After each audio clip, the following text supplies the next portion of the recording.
আজ দোকান বন্ধ করতে অনেকটা রাত হয়ে গেল। চারপাশটা বেশ নীরব।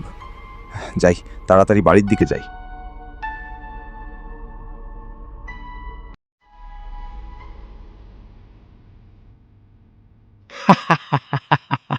আমি চলে এসেছি। কে তুমি? Delivery man? আমি ভূত। ও আচ্ছা, আমি তো এখন বাড়ির দিকে যাচ্ছি, তোমার সাথে পরে কথা হবে। আমি তো মানুষকে ভয় দেখাতে এসেছি। আরে, তুমি ভয় পাচ্ছ না?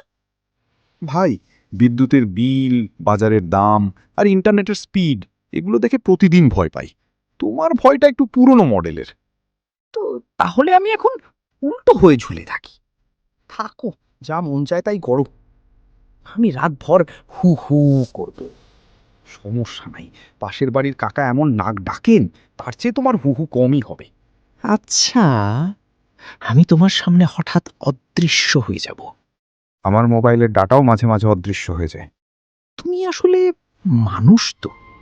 হ্যাঁ, তবে সব জিনিসপত্রের দাম, তাই দামের বাজারে থাকতে থাকতে একটু শক্ত হয়ে গেছি। আগে মানুষ আমাদের দেখে দৌড় দিত।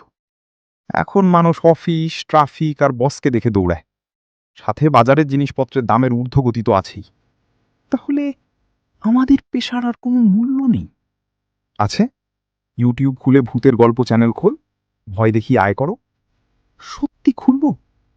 মনিটাইজেশন হবে তো? ভালো থাম্বনেইল, ভালো টাইটেল, নিয়মিত ভিডিও দিলে সবই হবে। তাহলে আমার প্রথম ভিডিওর নাম দেব মানুষকে ভয় দেখাতে গিয়ে নিজেই অবাক। দিতে পারো, ভাইরাল হওয়ার চান্স আছে। ঠিক আছে, তাহলে এখন থেকেই পুরো দমে কাজ শুরু করে দিই। অযথা মানুষকে ভয় দেখিয়ে সময় নষ্ট করার কোনো মানেই হয় না। তুমি এতদিনে সঠিক সিদ্ধান্ত নিয়েছে, তুমি দ্রুত কাজ শুরু করে দাও।